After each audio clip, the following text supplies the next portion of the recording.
Hello hi नमस्ते आदाब सत श्री अकाल की हालचाल कैसे हैं आप लोग। मैं कुलदीप भंडारी स्वागत करता हूं आपका Vedantu's class 9th and 10th channel पे। एंड आज का ये जो वीडियो है यार आप लोगों के लिए बहुत ज़्यादा ज़रूरी होने वाला है, क्योंकि आज की इस वीडियो में मैं आप लोगों को कुछ ऐसी चीज़ें बताने वाला हूं जो आप लोगों के लिए बहुत ज़्यादा इंपॉर्टेंट है।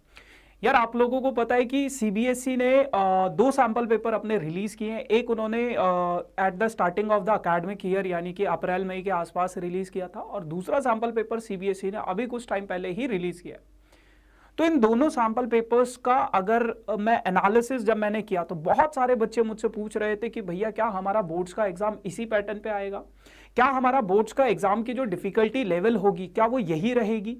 तो यार आज की इस वीडियो में मैं आप लोगों को बताऊंगा, तीन ऐसे रीजंस बताऊंगा कि क्यों आपको इन सैंपल पेपर पे ही अपनी डिपेंडेंसी नहीं रखनी है। अपना ये मत सोचना कि ऐसे ही क्वेश्चन आएगा या फिर इसी टॉपिक से क्वेश्चन आएगा या फिर इसी टाइप का क्वेश्चन आएगा, है ना। तो चलिए यार करते वीडियो को स्टार्ट बिना किसी देरी के साथ। लेकिन अगर अभी तक आप लोगों ने वीडियो को लाइक नहीं किया, मेक श्योर वीडियो को लाइक जरूर करना, चैनल को सब्सक्राइब जरूर करना ऐसे ही अकाडमिक वीडियोस के लिए, ऐसे ही इंपॉर्टेंट नोटिफिकेशन वाली वीडियोस के लिए। सो मेक श्योर कि you should subscribe this channel. बाकी यार बढ़ते हैं आगे, लाइक करते रहो, शेयर करते रहो, है ना, सब्सक्राइब करते रहो। बाकी यार देखो, सबसे पहले आप लोगों को पता है, जैसे कि मैं आपको पहले भी बता चुका हूं, इस वीडियो में मैं बात कर रहा हूं सीबीएसई ने जो दोनों सैंपल पेपर रिलीज किए सिर्फ उनके बेसिस पे जो मैंने एनालिसिस किया है और जो चीजें निकल कर आई हैं उनके बारे में बात करेंगे। लेकिन उससे पहले मैं आप लोगों को कुछ क्वालिटीज बता देता हूं सैंपल पेपर क्यों करना चाहिए। सैंपल पेपर के बहुत सारे बेनिफिट्स है ना। तो पहले मैं कुछ बेनिफिट्स बता देता हूं, फिर ऐसे रीजंस बताऊंगा कि सिर्फ इसी पे डिपेंडेंसी मत रखना, सैंपल पेपर पे ही सिर्फ डिपेंडेंसी मत रखना। देखो सबसे पहले benefits of solving sample paper, understanding MS and pattern, track performance, time management. MS का मतलब होता है बेटा मार्किंग स्कीम। सबसे पहले यहां से आपको ना मार्किंग स्कीम का आइडिया लगेगा, क्योंकि सीबीएसई ने सैंपल पेपर के साथ साथ मार्किंग स्कीम भी रिलीज करी है। तो यहां से आपको एक आइडिया मिलेगा कि किस तरीके से आप लोगों की मार्किंग स्कीम होगी, किस तरीके से मार्क्स मिलेंगे आपको। उसके अलावा आप लोगों को पैटर्न का पता चलेगा कि किस टाइप का आपका एग्जाम का पैटर्न रहने वाला है, समझे। तो सीबीएसई ने आप लोगों को मतलब जो सैंपल पेपर रिलीज किए, तो सैंपल पेपर के ये कुछ बेनिफिट है कि मार्किंग स्कीम का पता चलेगा, पैटर्न का पता चलेगा, track your performance, time management. आप अपनी परफॉर्मेंस को ट्रैक कर पाओगे और टाइम को मैनेज कर पाओगे अच्छे तरीके से। टाइम मैनेजमेंट का मतलब जैसे बहुत सारे बच्चों का इश्यूज आता है कि भैया हम 3 घंटे में अपना पेपर खत्म नहीं कर पाते, लेकिन जब आप सैंपल पेपर को सॉल्व करते हो ना, तो वहां से आपका ये सबसे बड़ा सबसे बड़ा बेनिफिट्स जो है solving the sample paper, that is this कि टाइम मैनेजमेंट का कभी आप लोगों को इशू नहीं रहने वाला है, ठीक है। अच्छा, तो इसके बाद अगर मैं कुछ और चीजें बताऊं, वाई सैंपल पेपर क्यों करना चाहिए हमें सैंपल पेपर को। The ideal pattern of studying is read, revise and repeat. अगर आप किसी चीज को बढ़िया तरीके से समझना चाहते हो तो उसका सबसे बढ़िया तरीका यही होता है कि रीड करो, रिवाइज करो और फिर दोबारा से उसको रिपीट करो। रीड करो, रिवाइज करो, रिपीट करो, रीड करो, रिवाइज करो, रिपीट करो। The sample paper falls under one of the strategies of revision. Sample paper से ना आपको रिवीजन में बहुत ज्यादा हेल्प मिलती है। टाइम मैनेजमेंट का तो रहता ही है, साथ के साथ आप रिवीजन करने में आपको बहुत ज्यादा बेनिफिट्स मिलते हैं उसके। रिवीजन इंप्रूव्स योर परफॉर्मेंस, और आपको पता है जितना आप रिवाइज करोगे चीजों को उतना आपका परफॉर्मेंस इंप्रूव होता जाएगा। The best time to solve sample paper is when your whole syllabus has been completed. और सैंपल पेपर को सॉल्व करने का सबसे बढ़िया टाइम यही होता है जब आपका पूरा सिलेबस खत्म हो गया। बहुत सारे बच्चे सैंपल पेपर 2 चैप्टर हुए सैंपल पेपर उठा लेते, फिर बोलते मजा नहीं आ रहा सैंपल पेपर करने में। सैंपल पेपर का मजा लेना चाहते हो तो आपको वो तभी मिलेगा जब आप लोग अपना सिलेबस खत्म कर चुके हो। सिलेबस खत्म नहीं हुआ, सैंपल पेपर की तरफ बिल्कुल मत जाना, क्योंकि सैंपल पेपर में मिक्स क्वेश्चंस होते हैं, सभी चैप्टर के क्वेश्चंस होते हैं। तो उसको करने का फायदा तभी है जब आप लोगों का सिलेबस खत्म हो चुका है, समझे। अच्छा, फिर उसके बाद अब मैं आप लोगों को 3 ऐसे रीजंस बताने वाला हूं जिससे आपको सिर्फ सैंपल पेपर पे ही डिपेंडेंसी नहीं रखनी है। तो कौन से ऐसे वो 3 रीजंस है, बात करते हैं। तो यार सबसे पहला रीजन है लिमिटेड स्कोप ऑफ टॉपिक्स। अगर आप सीबीएसई के दोनों सैंपल पेपर उठा के देखोगे तो उनमें सिर्फ लिमिटेड टॉपिक से ही क्वेश्चंस आए हैं। मैं सिर्फ सीबीएसई के सैंपल पेपर्स की बात कर रहा हूं। बहुत सारे ऐसे टॉपिक्स हैं जो आपके पास आने चाहिए बट नहीं दिए हैं सीबीएसई ने उन पर्टिकुलर सैंपल पेपर्स में। क्योंकि सिर्फ 2 सैंपल पेपर थे तो कितना ही वो ऐड कर लेते। अब बहुत सारे बच्चों का ये मेंटालिटी बन चुका है कि इन्हीं टॉपिक से हमारे बोर्ड्स एग्जाम में क्वेश्चंस आएंगे। बहुत सारे यूट्यूबर्स भी इस तरीके से बोल रहे हैं कि इन्हीं टॉपिक से बोर्ड्स एग्जाम में क्वेश्चंस आएंगे। ऐसा नहीं है बेटा, इसलिए मैं ये वीडियो लेकर आया हूं क्योंकि आप लोग देखोगे ना यूट्यूब पे कई सारे लोग बोल रहे हैं कि अरे सीबीएसई का पेपर लीक हो गया, यही आएगा एज इट इज, है ना। ऐसा नहीं होगा। प्री बोर्ड्स एग्जाम में आपके पास वैसे क्वेश्चंस आ सकते हैं, but as it is paper नहीं आएगा, या सिर्फ उन्हीं टॉपिक से पेपर नहीं आएगा। तो उन दोनों सैंपल पेपर्स में आपके पास सिर्फ लिमिटेड टॉपिक से ही क्वेश्चंस आए हैं, है ना। तो आप लोग समझ सकते हो sample papers may not cover the questions from the entire syllabus, क्योंकि वो एंटायर सिलेबस से क्वेश्चंस कवर नहीं कर सकते थे, सिर्फ 2 सैंपल पेपर थे। Depending solely on them may leave gaps in your knowledge and understanding the subjects, है ना। तो ऑब्वियस सी बात है, अगर आप पूरी तरह से उसी पे डिपेंडेंसी रखोगे तो आपको समझने में थोड़ा दिक्कत होगी और आपका नॉलेज जो होगा वो लिमिटेड हो जाएगा, है ना। जैसे अगर मैं आप लोगों को एक एग्जांपल दूं तो पेयर ऑफ लीनियर इक्वेशन से एक टॉपिक है विच इज ग्राफ वाला, प्लॉटिंग द ग्राफ, वो आपके सिलेबस में है, बट दोनों सैंपल पेपर में से किसी भी सैंपल पेपर में वो नहीं आया है। ये तो सिर्फ एक चैप्टर की, एक टॉपिक की कहानी है। ऐसे ही कई सारे चैप्टर्स की, कई सारे टॉपिक्स की कहानियां हैं जो इंपॉर्टेंट है, आ सकते हैं आपके एग्जाम में, बट वो दोनों में से किसी भी सैंपल पेपर में नहीं है, ठीक है ना। तो ऐसा हो सकता है कि लाइक इन दोनों सैंपल पेपर्स में ऑब्वियस ही बात है कुछ ही चीजें दे सकते थे, सब कुछ नहीं दे सकते थे। हाँ, अगर सीबीएसई 10 सैंपल पेपर रिलीज करता तो फिर तो वो कवर करने की कोशिश करता सभी टॉपिक्स को। बट आपको ये समझना है, यहाँ पे ये वीडियो का पर्पस बेसिकली बस ये है कि आप लोग ऐसी मेंटालिटी बना सकते हो, कुछ बच्चे ऐसी मेंटालिटी बना चुके हैं कि भैया हमारा तो पेपर का पैटर्न यही टॉपिक से आएगा, यही रहने वाला है, ठीक है। अभी मैं दोनों सैंपल पेपर्स में एक और डिफरेंस दिखाऊंगा आप लोगों को, that is variation in weightage. Variation in weightage का मतलब क्या है? वैसे तो सीबीएसई ने जब starting of the academic year बताया था, उन्होंने कहा था कि रियल नंबर भैया देखो आपके पास आएगा 6 मार्क्स का। वैसे ही एलजेब्रा जो है, अब एलजेब्रा में आपके पास, आपको पता है 4 चैप्टर आते, चैप्टर 2, 3, 4 और 5, ये 4 चैप्टर्स आते, तो कंबाइंड है 20 मार्क्स का।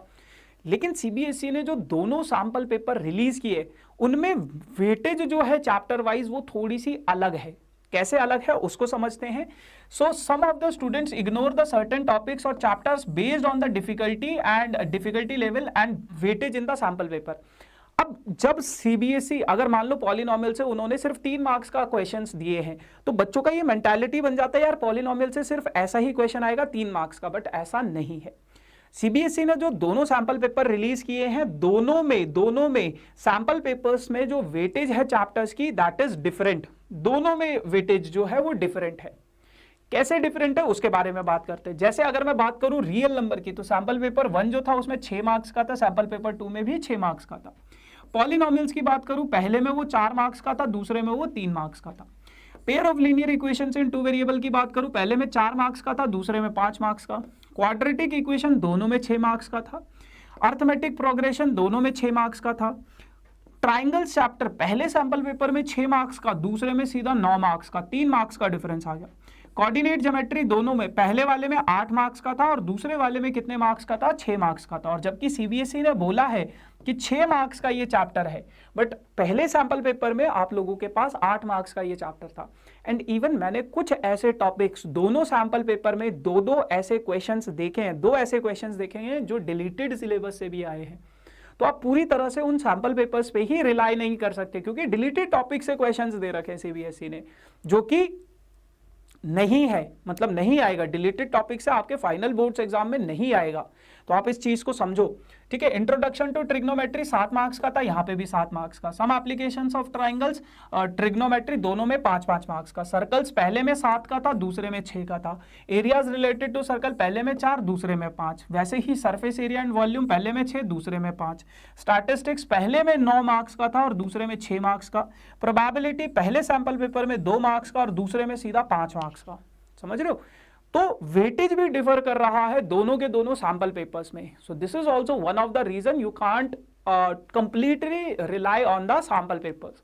उसके अलावा जैसे मैं बता चुका हूं यार, कुछ ऐसे टॉपिक्स हैं, कुछ ऐसे क्वेश्चंस हैं, दोनों सैंपल पेपर में मैंने एक एक क्वेश्चन देखा है जो डिलीटेड टॉपिक से आया है, और डिलीटेड टॉपिक से आप लोगों के पास नहीं आएगा, ठीक है ना। अब अगर मैं तीसरे पॉइंट की बात करूं तो that is your difficulty level. It is not possible to predict the exact difficulty level of the CBSE class 10 board solely based on the sample paper. The difficulty level is of the actual boards exam can vary from year to year and it is determined by the board authorities. Sample paper gives you the idea and types of questions that may be asked. They may not accurately reflect the difficulty level of the actual exams. So basically जो difficulty level की अगर मैं बात करूं sample papers की, है ना, तो सैंपल पेपर की जो डिफिकल्टी लेवल है उसका आप लोग अगर देखोगे ना डिफिकल्टी लेवल, तो वो वेरी कर रही है. और बहुत सारे बच्चे ये सोच रहे हैं कि यार अगर इतना इजी पेपर है या इतना मुश्किल पेपर है, क्या ऐसा ही पेपर हमारा बोर्ड्स का एग्जाम आएगा? तो ऐसा नहीं है. आप प्रिडिक्ट नहीं कर सकते हो अपना बोर्ड्स का exam on the basis of sample paper. क्योंकि अगर आप देखो सीबीएसई ने बीच में एक practice paper, additional practice paper निकाला था जिसमें कॉम्पिटेंसी बेस्ड क्वेश्चन थे. बच्चे बहुत डर गए थे कि क्या इतना मुश्किल बोर्ड्स का पेपर आएगा. तो इतना मुश्किल भी नहीं आएगा बट बहुत इजी भी नहीं आएगा. तो सैंपल पेपर के बेसिस पे आप लोग एक फाइनल डिसीजन पे नहीं पहुंच सकते हो कि इतना मुश्किल डिफिकल्टी लेवल आएगा. सीबीएसई जो अपना पेपर बनाता है ना, वैसे तो वो हर साल वेरी करता है बट जनरली उनका पेपर ऐसा रहता है 70 से लेके 80% के बीच में, 80% के बीच में वो इजी बनाता है. ठीक है, 10 से 15% के बीच में उनका जो पेपर रहता है बेटा वो मॉडरेट लेवल का रहता है. और 15 से 10 से अगेन 5 से 10% के बीच में जो उनका पेपर रहता है बेटा वो बहुत हार्ड रहता है ना. तो ऐसा जरूरी नहीं है कि आप लोगों के पास, मतलब आप प्रिडिक्ट कर ही नहीं सकते हो difficulty level on the basis of your sample paper, क्योंकि सैंपल पेपर में जो डिफिकल्टी लेवल है दैट इज डिफरेंट, है ना. और उसके बेसिस पे आप बिल्कुल नहीं किसी लाइक कंक्लूजन पे पहुंच सकते हो कि ये आप लोगों का डिफिकल्टी लेवल रहने वाला है. ठीक है, तो ये तो थी यार कुछ सैंपल पेपर की बातें. बाकी उसके अलावा बेटा आप लोगों के लिए एक बहुत इंपॉर्टेंट इंफॉर्मेशन है, दैट इज दिस कि अगर आप लोग एम कर रहे हो जेई एग्जाम देने का या नीट का एग्जाम देने का, तो आप लोगों के लिए अगर मैं कहूं, जैसे कि आप लोगों को पता है यार उनकी फीस बहुत ज्यादा होती है. 1-1, 1.5 लाख, 2-2 लाख रुपए पर ईयर आप लोगों को इंस्टीट्यूट्स में देना पड़ता है उस पर्टिकुलर कोचिंग इंस्टीट्यूट्स को जिसमें आप प्रिपेयर कर रहे हो अपना जेई के लिए, क्लास 10 के लिए, 12th के लिए, वट एवर इट इज, है ना, नीट के लिए प्रिपेयर कर रहे हो. लेकिन अगर मैं आपको बोलूं कि आप बिल्कुल फ्री में पढ़ सकते हो अपना जेई के लिए, नीट के लिए, बिल्कुल free of cost with quality education, तो आपको मजा आ जाएगा, है ना. तो बेटा वेदांतु लेकर आया है आप लोगों के लिए एमवी सेट. एमवी सेट क्या है? एमवी सेट एक मेगा स्कॉलरशिप प्रोग्राम है जिसमें लगभग 100 करोड़ तक की स्कॉलरशिप हम लोग दे रहे हैं, है ना. तो जिसमें आप लोगों को अप टू 100% स्कॉलरशिप मिल सकती है. जैसे अगर आप मतलब टॉप रैंकर्स हो, है ना, आप में पोटेंशियल होगा, हमें लगेगा कि हाँ ये बच्चा जेई का एग्जाम क्रैक कर सकता है, but due to financial condition he is not able to like go coachings, वो कोचिंग नहीं जा पा रहा है. तो उसके लिए आप लोगों के लिए हम लेकर आए हैं ये एग्जाम जिसमें बस आपको एग्जाम देना है जो कि बिल्कुल फ्री ऑफ कॉस्ट है. आपको 1 रुपए खर्च नहीं करना है. अगर हमें लगेगा कि आप में पोटेंशियल है, आप में कैलिबर है, आप में टैलेंट है, सो डेफिनेटली हम आपसे 1 भी रुपए नहीं लेंगे. अगर आपका 100% स्कॉलरशिप लगता है तो हम आपसे 1 भी रुपए नहीं लेंगे और आपको लाइक पूरा का पूरा 2 साल के लिए फ्री में पढ़ाएंगे आप फॉर योर जेई एग्जाम और नीट के एग्जाम के लिए. हर साल बहुत सारे बच्चे ये एग्जाम देते हैं और हर साल हमारे काफी सारे टॉप रैंकर्स ऐसे होते हैं जो बिल्कुल फ्री ऑफ कॉस्ट वेदांतु से पढ़ चुके हैं. Last year all India rank 21 Vedantu का आया था जेई में, नीट में 28 ऑल इंडिया रैंक आया था, जेई में ऑल इंडिया रैंक 28 आया था, नीट में 1500 से ज्यादा सिलेक्शंस थे. फिजिक्स में हमने ओलंपियाड में गोल्ड मेडल जीता था जो कि ध्रुव लेकर आया था. तो बहुत सारे ऐसे यंग माइंड्स को हम लोग ट्रेन करते हैं. अगर कोई बच्चा, और इनमें से कई सारे बच्चे ऐसे होते हैं जो बिल्कुल फ्री ऑफ कॉस्ट पढ़ते हैं. तो भैया अब इस स्कॉलरशिप को आपको करना कैसे है उसके बारे में बात कर लेते हैं. अप टू 100% की आपको स्कॉलरशिप मिलेगी. Chennai, Coimbatore, Madurai, Puducherry, tricky, Hyderabad, Vijayawada, Visakhapatnam, Pune, Bangalore, Delhi, Muzaffarpur, Patiala, Aurangabad and Nagpur, in cities में ये आपके ऑफलाइन टेस्ट हो रहे हैं. 2nd, 3rd, 9th and 10th of December को ये टेस्ट हो रहे हैं. आप इन टेस्ट को ऑनलाइन भी दे सकते हो. वैसे तो अगर इनमें से किसी भी सेंटर में आप जाके दे सकते हो, ऑफलाइन सेंटर्स हैं ये, इनमें से किसी भी सेंटर में जाके आप दे सकते हो. क्योंकि आप लोग एक बारी जाके देखना, हमारे बहुत अच्छे अच्छे सेंटर्स है, तो सेंटर्स में जाके देखना, फैसिलिटीज़ देखना, फैकल्टीज़ को देखना, है ना, कि कैसी फैकल्टीज़ हैं, कैसे सेंटर्स हैं। बाकी उनके अलावा ये ऑफलाइन, ये टेस्ट की ऑफलाइन डेट्स है ना, और कभी भी चारों के चारों दिन भी आप टेस्ट दे सकते हो, चारों टेस्ट भी दे सकते हो, तो जो भी आपका बेस्ट स्कोर होगा वो काउंट हो जाएगा। उसके अलावा जो आपका ऑनलाइन है, कुछ बच्चे ऑनलाइन देना चाहते हो तो आप ऑनलाइन भी दे सकते हो। कैसे करना है वो सारी चीजें बताता हूं, लेकिन उससे पहले फीचर बता देता हूं यार। तो आप लोगों को यार 5 दिन के लिए स्पेस रिसर्च सेंटर जाने का मौका मिलेगा वेदांतु की तरफ से, है ना। अप टू 100% की स्कॉलरशिप मिलेगी, ड्रोन्स मिलेंगे, डिवाइसेस मिलेंगे, स्मार्ट वॉच वगैरह, बहुत सारे रिवॉर्ड्स हैं। 3 मंथ का फ्री सब्सक्रिप्शन आपको मिलेगा वेदांतु के डाउट ऐप पे। उसके अलावा बेटा एक डिटेल्ड परफॉर्मेंस रिपोर्ट कार्ड मिलेगा जिसमें आपकी ऑल इंडिया रैंक बताई जाएगी। तो देरी नहीं करनी है, बिल्कुल फ्री में आपका रजिस्ट्रेशन हो जाना चाहिए अभी। अब रजिस्ट्रेशन कैसे करना है, डिस्क्रिप्शन में एक लिंक है फ्री स्कॉलरशिप नाम से, उस लिंक पे क्लिक करो, अपना नाम पता जो भी है, मतलब कुछ डिटेल्स मांग रहा है वो, तो उस डिटेल को सबमिट करो, डेफिनेटली आप लोगों के पास फिर वो आपका रजिस्ट्रेशन हो जाएगा बिल्कुल फ्री ऑफ कॉस्ट। अब आपको जाना है 2 दिसंबर, 3 दिसंबर, 9 और 10 दिसंबर को अपना एग्जाम्स देने, बस हो गया, है ना। So yes guys, this is all about for this session. बाकी ये मेरे सेशंस हैं इस वीक के, सारे सेशंस आप लोगों के लिए इंपॉर्टेंट है। कोई अगर मुझसे इंस्टाग्राम पे कनेक्ट करना चाहता है कर सकता है इस आईडी पे। ये वेदांतु का ऑफिशियल टेलीग्राम ग्रुप है, मेक श्योर कि आप लोग डिस्क्रिप्शन में जो टेलीग्राम ग्रुप है उसको जरूर ज्वाइन करें, चैनल को सब्सक्राइब जरूर करें, शेयर करें दोस्तों के साथ, ये वीडियो लाइक करें। अब हम मिलेंगे किसी नए सेशन में नई कहानी के साथ, तब तक के लिए tata bye bye, thank you so much.